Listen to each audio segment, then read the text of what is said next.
तो बच्चों आज हम पद और पदबंध के बारे में बताएंगे। पद और पदबंध से संबंधित झारखंड बोर्ड में हाई स्कूल या इंटर में जो क्वेश्चन आता है पद और पदबंध के बारे में ही पूछता है।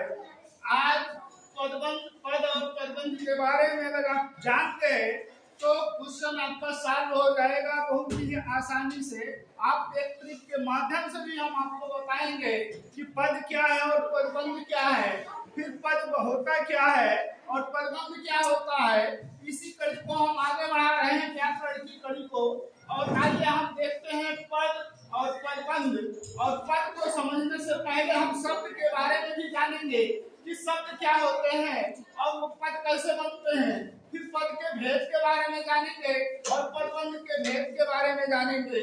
इसके बाद हम हर पदबंध के एक एग्जाम्पल, एक उदाहरण देकर आपको बताएंगे कि किस तरीके से कौन सा पदबंध है और किस तरीके से आप अगर उस सेंटेंस को, उस बात को जान गए कि कौन सा पदबंध इसमें है तो आपको आसानी होगी एग्जाम में सॉल्व करने के लिए।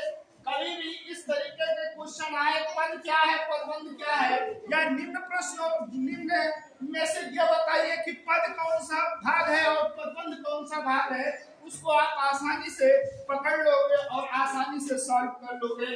आइए हम फिर देखते हैं कि शब्द क्या है। शब्द के बारे में जब हम देखते हैं तो शब्द जो है अक्षरों का एक या एक से अधिक अक्षरों का समूह होता है, उसी को हम शब्द कहते हैं। शब्द जो है सार्थक और निरर्थक दोनों हो सकते हैं, लेकिन हम यहाँ पर जो यूज किए हैं शब्द वो सब सार्थक है। जैसे कि यहाँ मोहन स्कूल में किताब पढ़ता है, मोहन अलग है, स्कूल अलग है, में अलग है, किताब अलग है, पढ़ता अलग है अलग है। यहाँ देखते हैं कि हर शब्द के रूप में ये लिखे गए हैं, यानी मोहन जो है एक शब्द है, स्कूल एक शब्द है, में एक शब्द है, किताब एक शब्द है, पढ़ता एक शब्द है और हर एक शब्द है। ये अभी वाक्य में नहीं बदला गया है। यही शब्द जब वाक्य में बदल जाता है तो पद का रूप धारण कर लेता है। अर्थात अगर यहाँ इस वाक्य में कहा जाए, इस सेंटेंस में कहा जाए कि मोहन क्या है तो आपको बताना होगा कि मोहन जो है एक पद है, यहाँ पर शब्द नहीं है बल्कि मोहन यहाँ पर एक पद के रूप में आया है। अगर यही मोहन अलग से कहीं लिखा हो तो वो एक शब्द का रूप धारण करता है, लेकिन वो शब्द जब वाक्य में प्रयोग हो जाता है तो वो पद के रूप में जाना जाता है। जैसे मोहन है तो मोहन एक पद है, स्कूल है तो स्कूल एक पद है, किताब है तो ये एक पद है, पढ़ता है तो ये एक पद के रूप में जाना जाता है। यानी कि पद उसे कहते हैं जो वाक्य बनने की योग्यता रखता हो, वह शब्द जो वाक्य बनने की योग्यता रखता हो उसी को हम पद कहते हैं। आइए जानते हैं पद भेद के बारे में। पद भेद के बारे में जब हम चर्चा करते हैं तो संज्ञा, सर्वनाम, क्रिया विशेषण और क्रिया विशेषण, ये अव्यय क्रिया विशेषण अव्यय अर्थात जो पद भेद है, पद भेद में संज्ञा आएगी, आपका सर्वनाम आएगा और क्रिया आएगा, विशेषण आएगा और क्रिया विशेषण शब्द आएंगे। ये ध्यान रखिएगा, ये कोई पदबंध नहीं है, केवल पद है। यानी संज्ञा कहा जाए तो केवल मोहन आएगा। सर्वनाम की बात किया जाए तो जो शब्द सर्वनाम के रूप में होंगे वही शब्द ही पद कहलाएंगे सर्वनाम में। क्रिया की बात की जाए तो क्रिया केवल कहलाएगी पद है, और विशेषण की बात की जाए तो केवल विशेषण ही शब्द कहलाएगा, तो पद कहलाएगा। उसके बाद क्रिया विशेषण की बात आती है तो क्रिया के साथ जो विशेषण लगे हैं वही शब्द ही केवल पद कहलाते हैं, क्रिया विशेषण पद कहलाते हैं। लेकिन जब इसी को हम और आगे बढ़ाते हैं, पदबंध की बात करते हैं तो उसकी परिभाषा है जब एक से अधिक पद यानी कई शब्द जब वाक्य के रूप में शब्द जो है आते हैं तो मुपद हो जाते हैं। जब एक से अधिक पद जुड़कर एक ही व्याकरणिक इकाई का कार्य करने लगते हैं तो ऐसे सेंटेंस जो होते हैं वो पदबंध के अंतर्गत आते हैं। अब आइए जानते हैं कि जो पद है, पर जब कई पद एक ही व्याकरणिक इकाई में आते हैं और कार्य करते हैं, एक ही इकाई के रूप में व्याकरणिक इकाई के रूप में कार्य करते हैं, अर्थात उस सेंटेंस का कुछ न कुछ अर्थ निकलता जाता है। ऐसे पद, ऐसे वाक्य ही पदबंध कहलाते हैं। पदबंध जिस प्रकार से पद के 5 प्रकार बताए गए थे, 5 भेद बताए गए थे, उसी तरीके से पदबंध के भी 5 भेद हैं।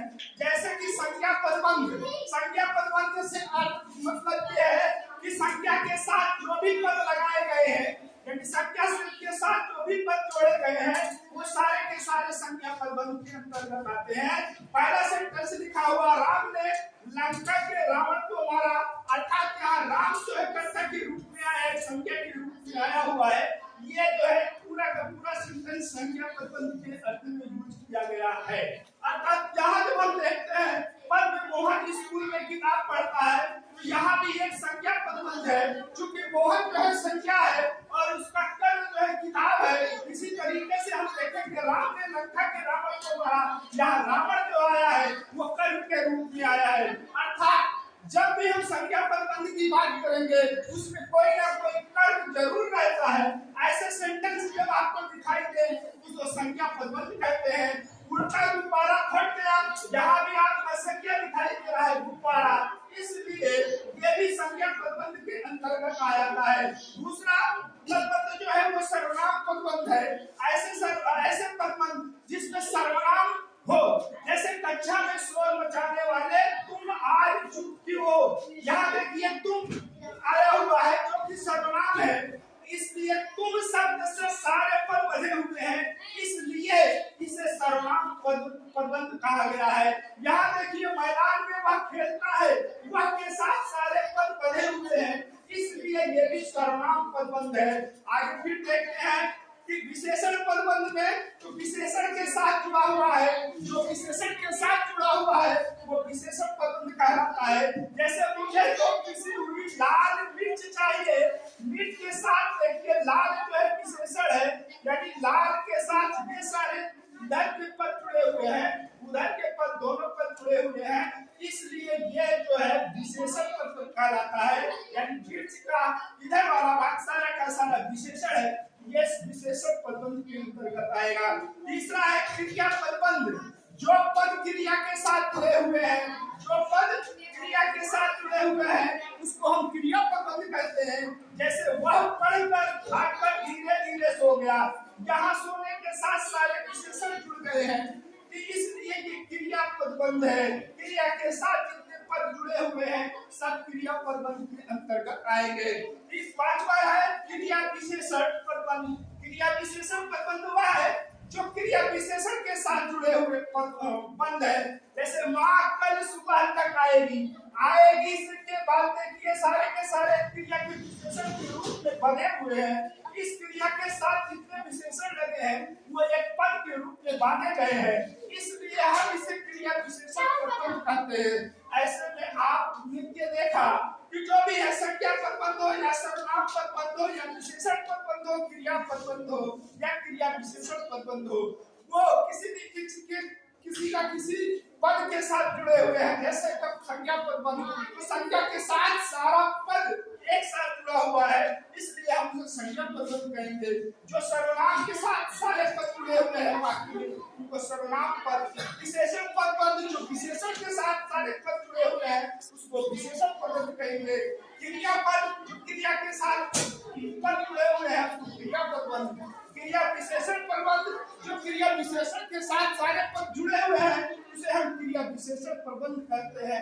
ऐसे में आपने ये जाना कि पद और पदबंध में क्या अंतर है। केवल पद शब्द और पदबंध जानिए।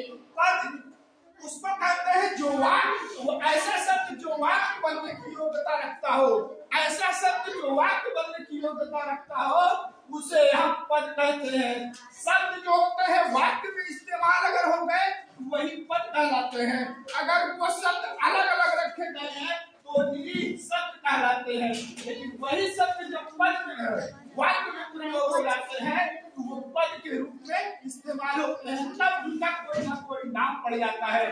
जैसे मोहन संज्ञा है, स्कूल संज्ञा है, एक कारक है, किताब संज्ञा है, कर्ता क्रिया है और है जो है सहायक क्रिया है। तो इनमें इन सब का कोई ना कोई नाम पड़ा हुआ है। तो इस प्रकार से हमने ये देखा कि पद और पदबंध क्या होता है। इसको लाइक और सब्सक्राइब जरूर करिएगा। धन्यवाद।